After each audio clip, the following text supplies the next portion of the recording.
শিশু আছিয়া নেই। মেয়ের শূন্যতায় কাঁদতে কাঁদতে চোখের জল শুকিয়ে গেছে মা আয়েশা খাতুনের। এখন শুধু অপেক্ষায় ধর্ষণ ও হত্যাকারীদের শাস্তির। মাত্র ১২ কার্যদিবসে শেষ হয় আছিয়ার ধর্ষণ ও হত্যা মামলার বিচারিক কার্যক্রম। ১৩ মে সর্বশেষ যুক্তিতর্ক উপস্থাপন শেষে মাগুরার নারী ও শিশু নির্যাতন দমন ট্রাইব্যুনালের বিচারক রায়ের দিন ধার্য করেন শনিবার।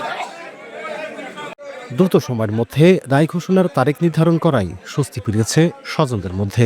এখন প্রধান অভিযুক্ত হিটু শেখের ফাঁসিসহ তার ২ ছেলে সজীব ও রাতুল এবং হিটুর স্ত্রী জাহিদা বেগমের দৃষ্টান্তমূলক শাস্তির দাবি তাদের। হিটু শেখের সর্বোচ্চ সাজা যেটা হয় ফাঁসি, এটা আমরা দাবি করতেছি। যে অন্যায় করেছে ওর শাস্তি সাজাই হওয়া উচিত। তাহলে ১০ জন আরও ২০ গ্রামের মানুষ বা সমাজের লোক ভয় পাবে। চাই তার শাস্তি সাজা ফাঁসি হোক। আমার আসিয়ার যেভাবে ওরা হত্যা করেছে ঠিক সেইভাবে যেন ১ নম্বর আসামি হিটু শেখের ওইভাবে যেন ফাঁসি দেয়, যাতে আর কোনো আসিয়ার মার বুক যেন খালি না হয়, কোনো আসিয়া যেন এইভাবে মৃত্যুর কোলে না ঢলে পড়ে।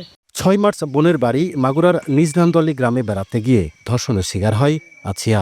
ঘটনার ৭ দিন পর ১৩ মার্চ রাজধানীর সম্মিলিত সামরিক হাসপাতালে মারা যায় শিশুটি।